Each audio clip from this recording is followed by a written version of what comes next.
امتیوں کا سلام نبی صلی اللہ علیہ وسلم تک پہنچانا فرشتوں کی ذمہ داری، یعنی ساری دنیا میں جتنے بھی محمد صلی اللہ علیہ وسلم کے امتی ہیں ان میں سے جب کبھی کوئی آپ صلی اللہ علیہ وسلم پر درود و سلامتی بھیجتا ہے اس کو آپ صلی اللہ علیہ وسلم تک پہنچانے کے لیے مخصوص فرشتے ہوتے ہیں جو ساری دنیا کی سیر کرتے ہیں تاکہ ایسے لوگوں کو تلاش کریں۔ It was narrated that Abdullah رضی اللہ تعالیٰ عنہ said, The messenger of Allah صلی اللہ علیہ وسلم said, یعنی اللہ کے رسول صلی اللہ علیہ وسلم نے فرمایا، Allah has angels who travel around on earth conveying to me the salams of my ummah، یعنی اللہ تعالیٰ نے ایسے فرشتوں کو مقرر کیا ہے جو زمین کی سیر کرتے ہیں تاکہ میرے امتیوں کا سلام مجھ تک پہنچائیں۔ فرشتوں کا وحی پہنچانا، یعنی وحی لانے والے فرشتے۔ حارث بن حشام رضی اللہ تعالیٰ عنہ نے نبی کریم صلی اللہ علیہ وسلم سے پوچھا کہ وحی آپ کے پاس کس طرح آتی ہے، یعنی ایک صحابی آپ صلی اللہ علیہ وسلم سے سوال کر رہے ہیں کہ وحی کے آنے کا طریقہ کیا ہے۔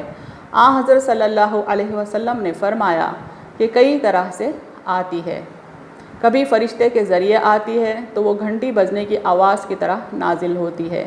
آپ صلی اللہ علیہ وسلم نے صحابی کو جواب دیا کہ وحی آنے کے کئی طریقے ہیں، ایک طریقہ یہ ہے کہ فرشتے کے ذریعے آتی ہے اور جب گھنٹی بجنے کی آواز آتی ہے دراصل یہ وحی آپ صلی اللہ علیہ وسلم کے قلب پر اترتی ہے۔ جب وحی ختم ہو جاتی ہے تو جو کچھ فرشتے نے نازل کیا ہوتا ہے میں اسے پوری طرح یاد کر چکا ہوتا ہوں۔ یہ پہلا طریقہ ہوا، اور اس میں آپ صلی اللہ علیہ وسلم فرما رہے کہ وحی اترنے کی یہ صورت میرے لیے بہت دشوار ہوتی ہے، یعنی آپ صلی اللہ علیہ وسلم کے لیے یہ ذرا تکلیف دہ ہوتی تھی۔ دوسرا طریقہ آپ صلی اللہ علیہ وسلم بتا رہے ہیں، کبھی فرشتہ میرے سامنے ایک مرد کی صورت میں آ جاتا ہے، وہ مجھ سے باتیں کرتا ہے، یعنی جو بھی کلام آپ صلی اللہ علیہ وسلم تک پہنچانا ہے وہ کلام ریڈ کرتا ہے، اور جو کچھ کہہ جاتا ہے میں اسے پوری طرح یاد کر لیتا ہوں۔ اللہ کا ذکر کرنے والوں پر فرشتوں کا سایہ کرنا، یعنی یہ بھی مخصوص فرشتے جو اللہ کے ذکر کی محفلوں میں حاضر رہتے ہیں اور ان کے پاس حاضر رہتے ہیں جو اللہ کے ذکر میں مشغول ہیں۔ حضرت ابو ہریرہ رضی اللہ تعالیٰ عنہ نے بیان کیا، رسول اللہ صلی اللہ علیہ وسلم نے فرمایا، اللہ کے کچھ فرشتے ایسے ہیں جو راستوں میں پھرتے رہتے ہیں اور اللہ کی یاد کرنے والوں کو تلاش کرتے رہتے ہیں، پھر جہاں وہ کچھ ایسے لوگوں کو پا لیتے ہیں کہ جو اللہ کا ذکر کرتے ہوتے ہیں تو ایک دوسرے کو آواز دیتے ہیں کہ آؤ ہمارا مطلب حاصل ہو گیا، یعنی ساری زمین کی سیر کرتے ہیں یہ فرشتے اور ذکر کی مجلسوں کو تلاش کرتے ہیں۔ کسی ایک فرشتے کو بھی ذکر کی بھنک لگ گئی تو وہ تمام فرشتوں کو آواز دے کر بلاتا ہے، پھر وہ پہلے آسمان تک اپنے پروں سے ان پر امنڈتے رہتے ہیں، یعنی اتنے فرشتے جمع ہو جاتے ہیں کہ آسمان تک وہ ان کا یعنی دور دور تک وہ فرشتے ہی فرشتے رہتے ہیں، پھر ختم پر اپنے رب کی طرف چلے جاتے ہیں۔ دعا پر آمین کہنے والے فرشتے۔ It was narrated that Abu Hurairah رضی اللہ تعالیٰ عنہ said, The messenger of Allah صلی اللہ علیہ وسلم said، یعنی اللہ کے رسول صلی اللہ علیہ وسلم نے فرمایا، When the reciter says آمین، یعنی جب دعا کرنے والا آمین کہتا ہے then you say آمین too، تم بھی آمین کہو۔ For the angels say آمین، کیونکہ فرشتے بھی آمین کہتے ہیں۔ And if a person's آمین coincides with the آمین of the angels، یعنی اگر کسی شخص کی آمین فرشتوں کے آمین سے coincide ہو جائے، اللہ will forgive his previous sins، اللہ تعالیٰ اس کے گناہوں کی مغفرت فرما دیتے ہیں۔ ہمارے اعمال کی خبر اللہ کو دینے والے فرشتے، یعنی ہمارے ساتھ جو کرامن کاتبین ہوتے ہیں ان کے علاوہ بھی فرشتے اترتے ہیں تاکہ ہمارے اعمال کو آبزرو کریں اور اللہ کو اس کی انفارمیشن کنوے کریں۔ ابو ہریرہ رضی اللہ تعالیٰ عنہ نے کہا کہ رسول اللہ صلی اللہ علیہ وسلم نے فرمایا، ایکے بعد دیگرے تمہارے پاس رات اور دن کے فرشتے آتے رہتے ہیں۔ رات اور دن کے سے مراد کیا ہے؟ فرشتوں کا ایک گروپ ایسا ہوتا ہے جو دن میں اللہ کے حکم سے ڈیوٹی دیتا ہے زمین پر، اور شام میں یا رات میں اللہ کی عبادت میں مصروف رہتے ہیں۔ فرشتوں کا دوسرا گروپ رات میں ڈیوٹی دیتا ہے اور دن میں اللہ کی عبادت میں مصروف رہتے ہیں۔ تو یہ فرشتوں کے دو گروپس اپنی ڈیوٹی چینج کرتے ہیں، عصر کی نماز کے بعد اور فجر کی نماز کے بعد، اور یہ عصر اور فجر کی نماز میں جمع ہوتے ہیں، پھر وہ اوپر چڑھتے ہیں۔ یعنی رات کی ڈیوٹی دینے والے فرشتے عصر کی نماز میں شامل ہو جاتے ہیں، یعنی نماز کے وقت حاضر ہو جاتے ہیں۔ جنہوں نے رات تمہارے ساتھ گزاری ہوتی ہے یعنی رات گزارنے کے بعد پھر وہ صبح اوپر چڑھ جاتے ہیں۔ پھر اللہ تمہارے بارے میں ان سے پوچھتا ہے، حالانکہ اسے تمہاری خوب خبر ہے، پوچھتا ہے کہ میرے بندوں کو تم نے کس حال میں چھوڑا؟ وہ کہتے ہیں کہ ہم نے اس حال میں چھوڑا کہ وہ نماز پڑھ رہے تھے۔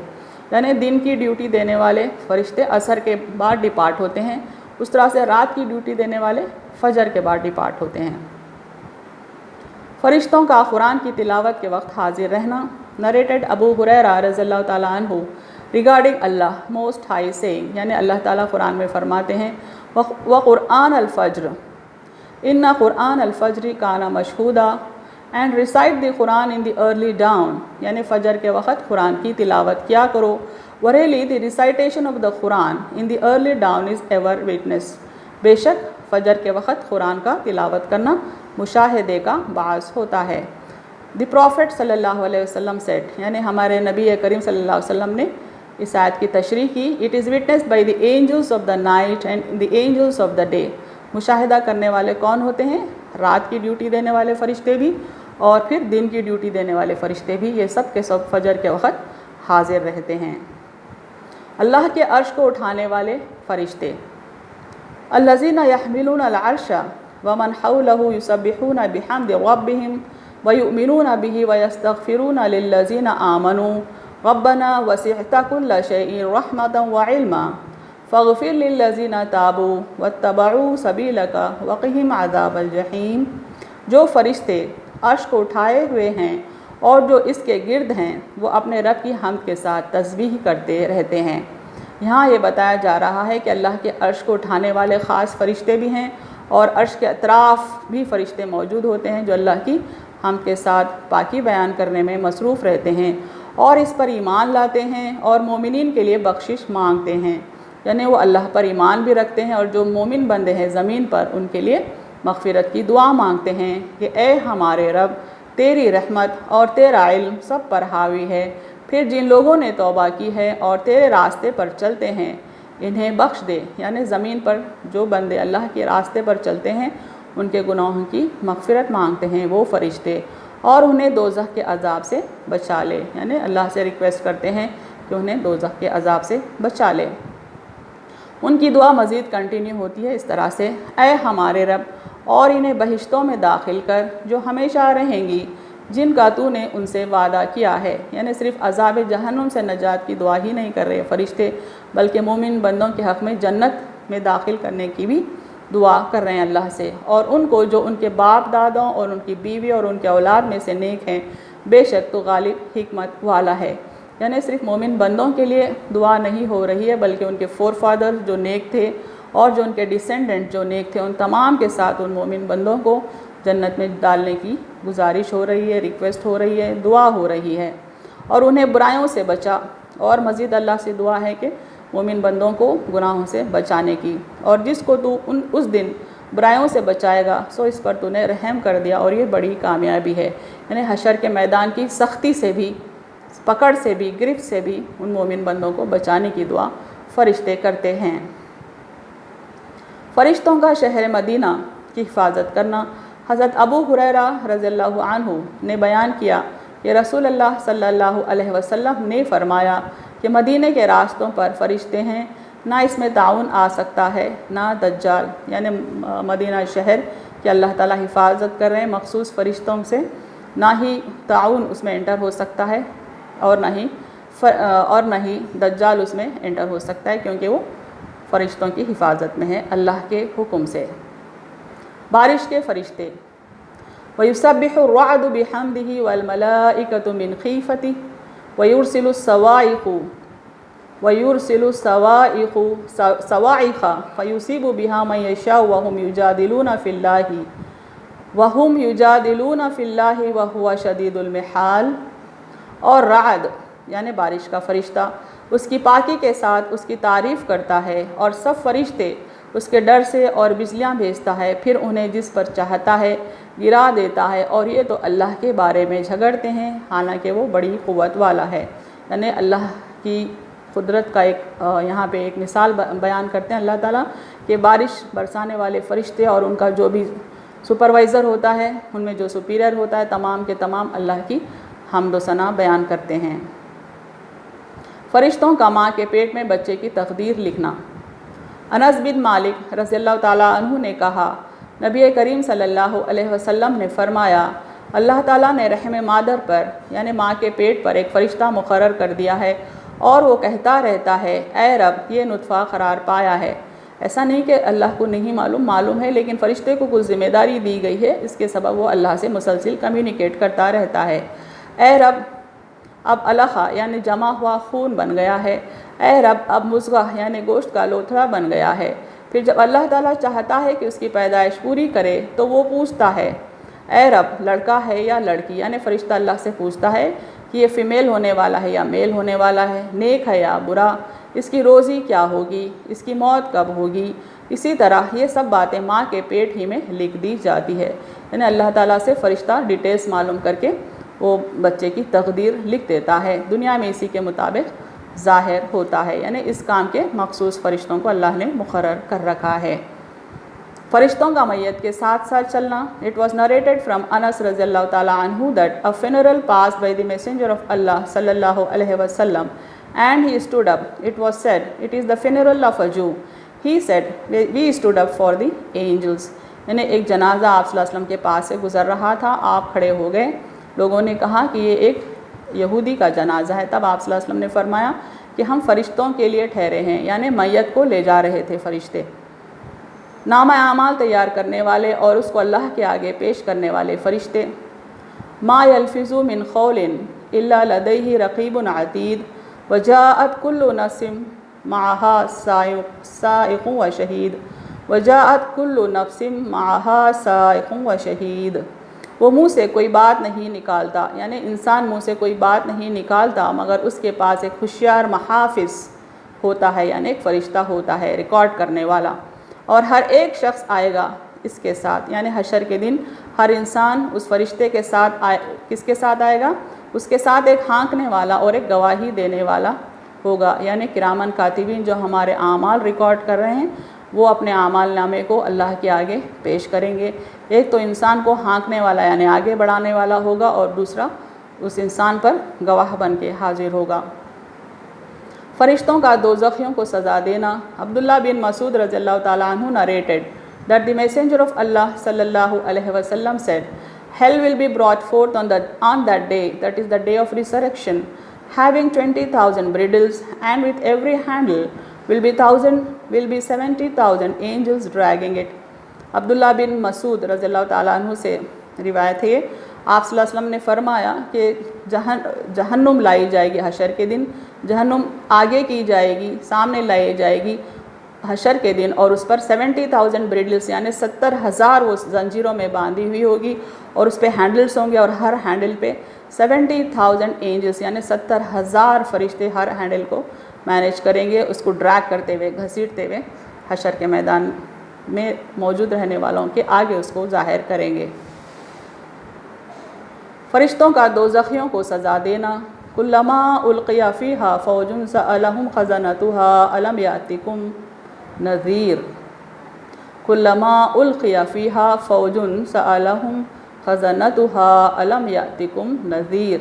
جب اس میں ایک گروہ ڈالا جائے گا تو ان سے دوزخ کے داروغہ پوچھیں گے، کیا تمہارے پاس کوئی ڈرانے والا نہیں آیا تھا؟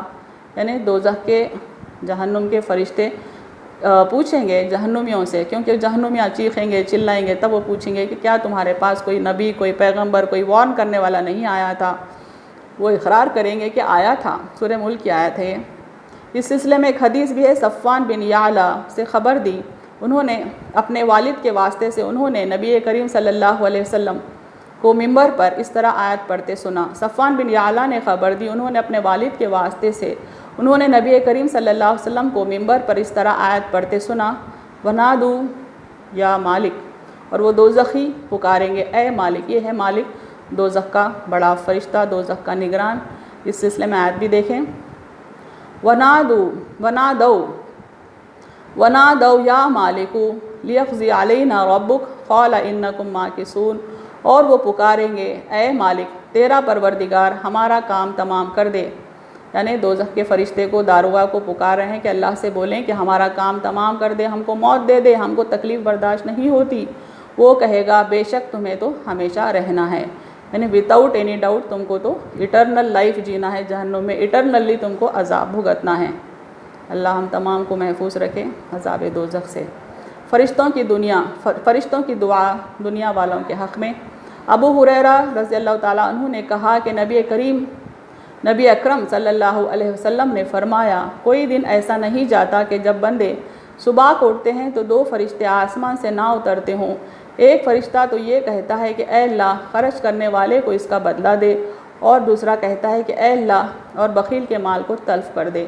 انہیں ایسے فرشتے بھی آسمان سے اترتے رہتے ہیں جو مسلسل نیک بندوں کے حق میں دعا کرتے ہیں اور گناہ گاروں کے حق میں بددعا بھی کرتے ہیں۔ موت کا فرشتہ، قُلْ يَتَوَفَّاكُمْ مَلَكُ الْمَوْتِ الَّذِي وُكِّلَ بِكُمْ ثُمَّ إِلَىٰ رَبِّكُمْ تُرْجَعُونَ، کہہ دو تمہاری جان موت کا وہ فرشتہ قبض کرے گا جو تم پر مقرر کیا گیا ہے، پھر تم اپنے رب کے پاس لوٹائے جاؤ گے۔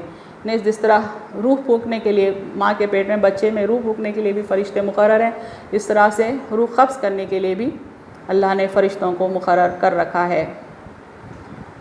اب کنکلوژن دیکھیں اس لیسن کا امپورٹنٹ پوائنٹ، کائنات کے تمام فرشتوں نے آدم علیہ السلام کو سجدہ کیا، یعنی اس لیسن میں ہم نے جو فرشتوں کے متعلق پڑھا ہے اور جو نہیں پڑھا ہے وہ تمام فرشتے آدم علیہ السلام کے آگے سجدہ کیے اللہ کے حکم سے۔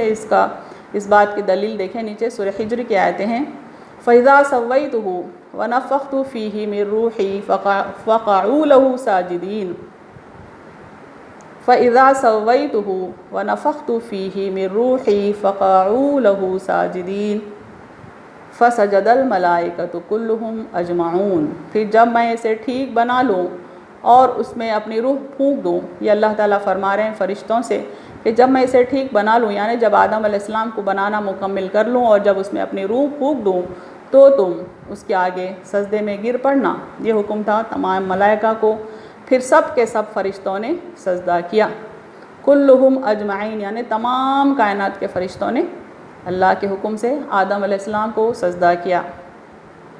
امپورٹنٹ پوائنٹس دیکھیں اس لیسن کے، انسان کا علم فرشتوں کے علم سے زیادہ ہوتا ہے، یعنی اتنے سارے فرشتوں کے بارے میں ہم نے پڑھا۔ ایک اہم بات یہ ذہن میں رکھیں کہ جس فرشتے کو جو ذمہ داری دی گئی ہے اس کا علم اسی ذمہ داری کے حد تک محدود رہتا ہے، جبکہ انسان کو جو کہ اللہ کا خلیفہ ہے زیادہ علم دیا گیا۔ تسبیح و تقدیس، توبہ و استغفار کی قبولیت کے لیے ضروری ہے۔ جب فرشتوں کو یہ احساس ہوا کہ اللہ نے آدم علیہ السلام کی خلافت کا جو ذکر کیا اس پہ انہوں نے جو اعتراض کیا وہ غلط تھا، ان سے خطا ہو گئی، تو انہوں نے اللہ کی پاکی بیان کی۔ ہم کو بھی چاہیے کہ ہم اللہ کی حمد و ثنا کرتے رہیں تاکہ ہماری خطاؤں کی معافی ہوتی رہے۔ فرشتوں کو ان کی ذمہ داریوں کے حد تک ہی علم دیا جاتا ہے۔ تمام کائنات کے فرشتوں نے اللہ کے حکم سے آدم علیہ السلام کو سجدہ کیا۔ وآخر دعوانا ان الحمد للہ رب العالمین۔